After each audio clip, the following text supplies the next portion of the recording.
How's it going, YouTube land, YouTube world?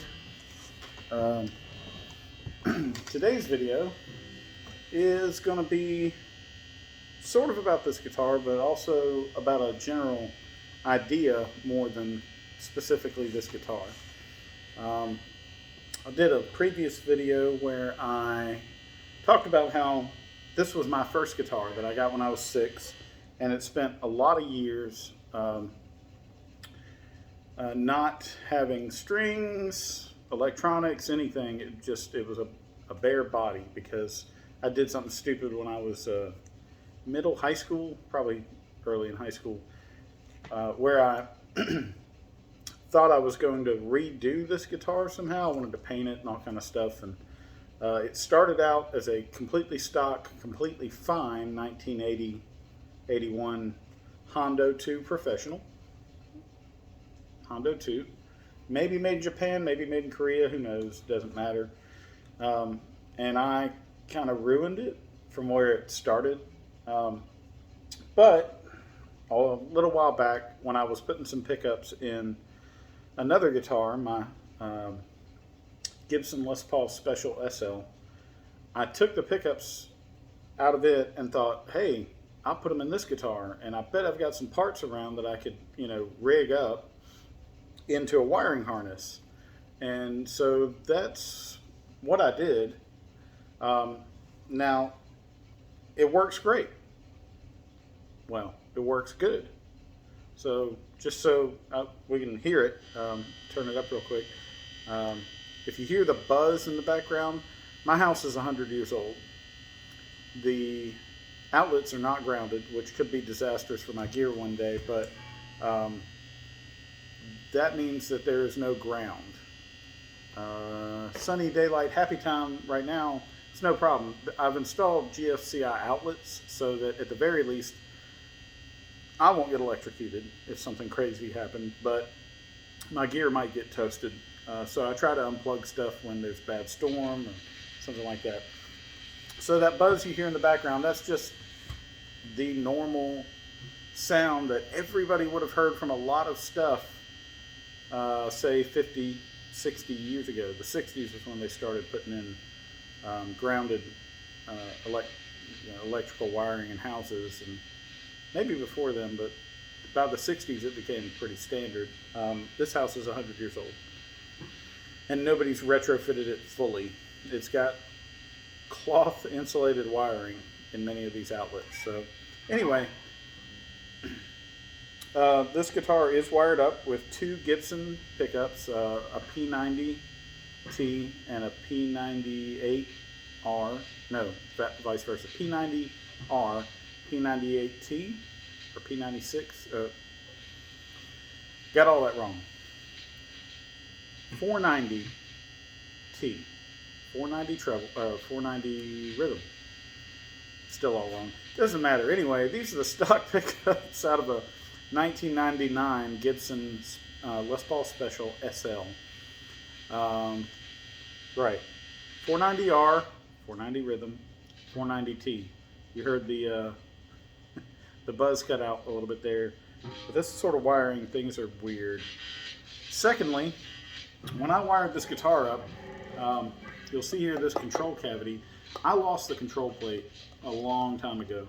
So when I wired it, I made one out of some aluminum, sheet steel, whatever I had. I had to plug up a hole outside, kind of an access hatch for our crawl space under the house. Cats, stray feral cats getting under the house and stuff, and the door that had been built for it out of wood was rotten to pieces, and so I just replaced it with sheet metal screwed into frame. So that, anyway, I had some left over, a lot left over, so I made a control plate out of metal, made a template, and then cut it out and screwed it in. So what's underneath here is 3 potentiometers. Pots is what they're called in the guitar world. And those pots, I think the 2 that are volume the thing about a pot is, it doesn't matter what it's called on a catalog page.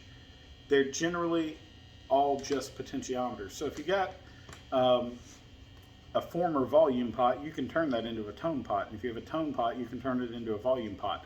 They're the same thing. They're not different. It's just about what they are wired to and how they're wired that makes them do what they do. So we've got 3 pots in here. This guitar did not have 3 pots originally. It had 2 pots and a switch. And I don't even know what that switch did. Maybe it split the pickups. You know, I'm not really sure. But all that's long gone. So I said, well, it'd be nice to have 2 volumes and a tone, because I'd like to be able to control the volume of each pickup individually and the tone overall. So I drilled the hole that had the mini switch in it a little bigger for a pot. And then I set about looking at wiring diagrams. And I actually had to do this twice, because the first time it didn't work. The pots that I used are old Gibson pots. Well, one of them is an alpha pot out of an Epiphone Les Paul. 2 old, now 23-year-old Gibson pots, which had, you know, oxidized all over the outsides, and 1 alpha pot that was fine, but, you know, is a hodgepodge. It's a bunch of stuff that I just had laying around. I had an orange drop capacitor laying around, had some wire, got a soldering iron, and I had a switch. I think I tried this with 1 switch. No, this is the right one. So I tried it with 2 different switches. One was out of that Epiphone Les Paul, and the other one was a brand new switch that I didn't end up using. Except that one was weird because it had 5 wires. Now, a switch could have 3 wires, it could have 4, but 5 kind of threw me for a loop, and I tried it the first time, didn't really work. So I think I might have used the Epiphone one. It doesn't matter. The point is, this thing works. Is it perfect? No. One day, when I'm not just tinkering, I'm going to actually build a proper, good wiring harness out of new components, put a new switch in, probably put in some different pickups, and have this thing fully wired the way I want it. I like it because it's a lot like those late Yamahas and Ibanez from the 70s. It's a, you know, just a basic double cut shape. Let me turn all these down real quick. It's a bolt-on neck. So, you know, I've been used to fenders my whole life, but then I remembered something interesting about this that is actually superior to the original Fender design, which is that this guitar, in the body and the neck, at least the body, I'm pretty sure it's both, it has bushings, metal bushings installed, so that the screws holding the neck on are, well, they're bolts, they're not screws. You know, Fender is held on with screws that go straight through the wood into the wood of the neck.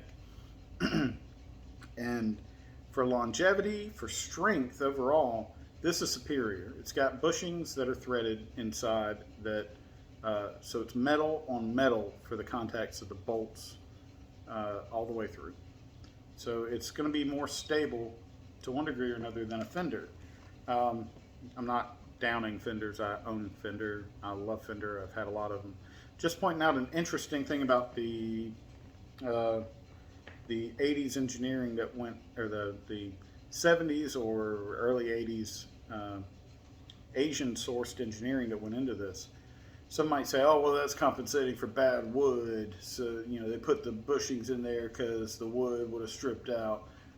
I don't care. It's still superior from an engineering standpoint. So anyway, this guitar is a hardtail. This is the original bridge. The saddles are not original. One of the saddles was missing. Also, I'm pretty sure the original saddles were pretty soft metal.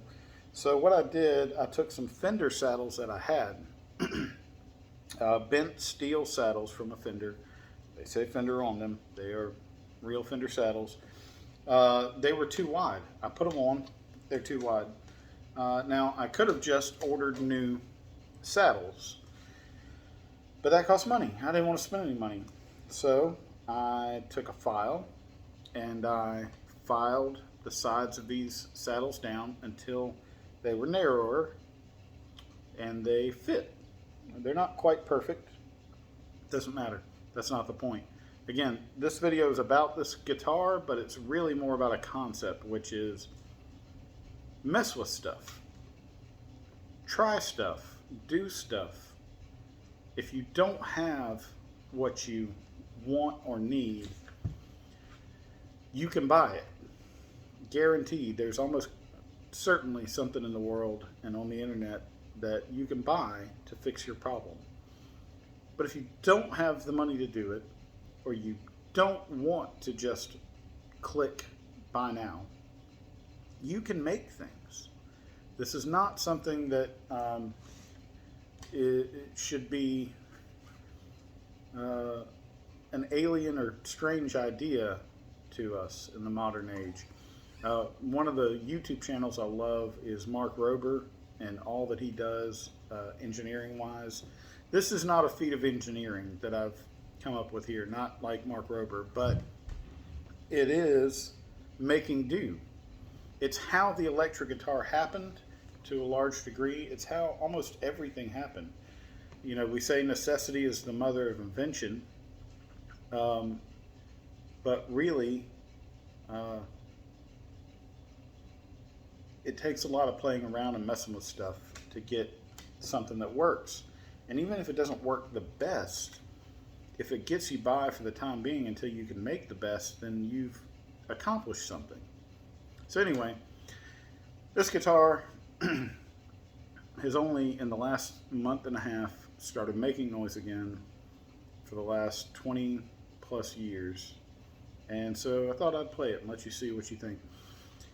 Note about these pickups. I didn't realize how hot they were until I put them in this guitar and played them through settings that I play on my other amp or my other guitars. The same settings I play other guitars through sound terrible on this. So right now it's low gain, pretty clean, and yeah, this is what it sounds like.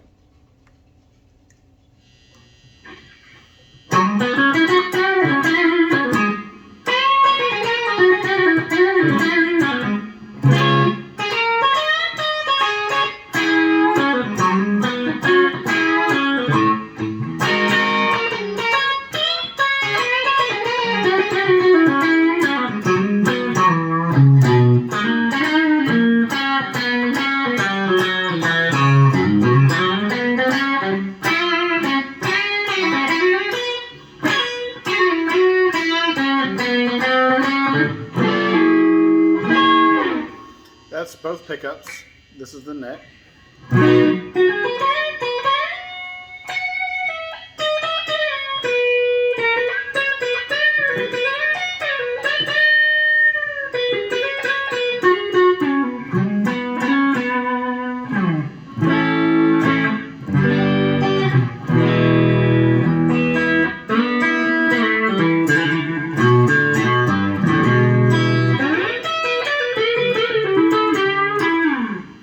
This is the bridge.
No.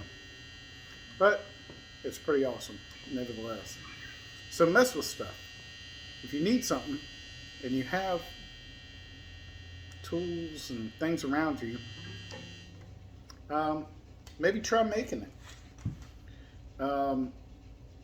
Happy accidents come out of things like that, but also you never know when you might just come up with something new that nobody's ever done before. Josh from JHS Pedals made that point. I don't fully agree with him. What he said was that nothing is invented, things evolve. And on one level, he's right, but inventions do happen. You have to have a building. Nobody spontaneously comes up with nothing or with something out of nothing, but you definitely can see sometimes in your mind an arrangement of things that, when put together, will make something new. And even if it's not perfect the first time, eventually it'll get there. So keep working on it. Keep trying. See if you can work out your problems. You don't always have to buy something to fix. Oh, excuse me. To fix them. Anyway, that's all I got for today.